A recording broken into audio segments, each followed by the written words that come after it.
When we look at modern man, we have to face the fact that modern man suffers from a kind of poverty of the spirit,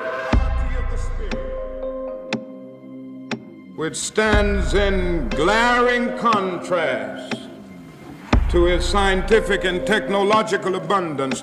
We've learned to fly the air like birds, we've learned to swim the seas like fish, and yet we haven't learned to walk the earth as brothers and sisters.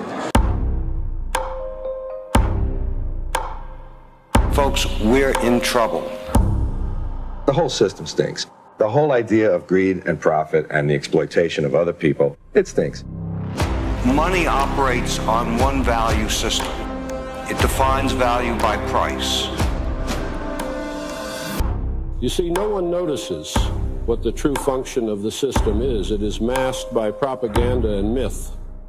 So far as poverty is concerned, there has never in history been a more effective machine for eliminating poverty than the free enterprise system and the free market. Do we have a healthcare system?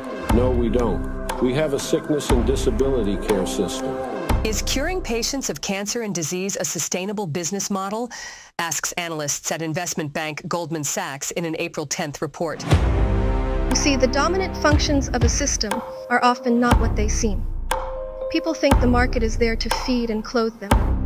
No, the primary function of this economy is to exploit scarcity and increase consumption. Hidden camera footage shows how Amazon, the largest retailer in the world, systematically destroys billions of dollars worth of goods every year.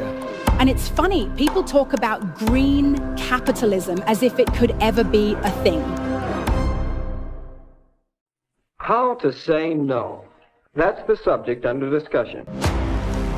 And I suddenly realized, looking at that means that every fundamental capacity that has enabled our species to survive, we've defined by our economic system as worthless.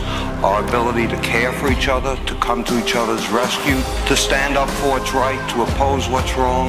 Actively, or is it a subculture? I just think it's part of capitalism, is to promote racism. All of those fundamental capacities that we as a species need in order to survive, we've defined by our economic system as worthless.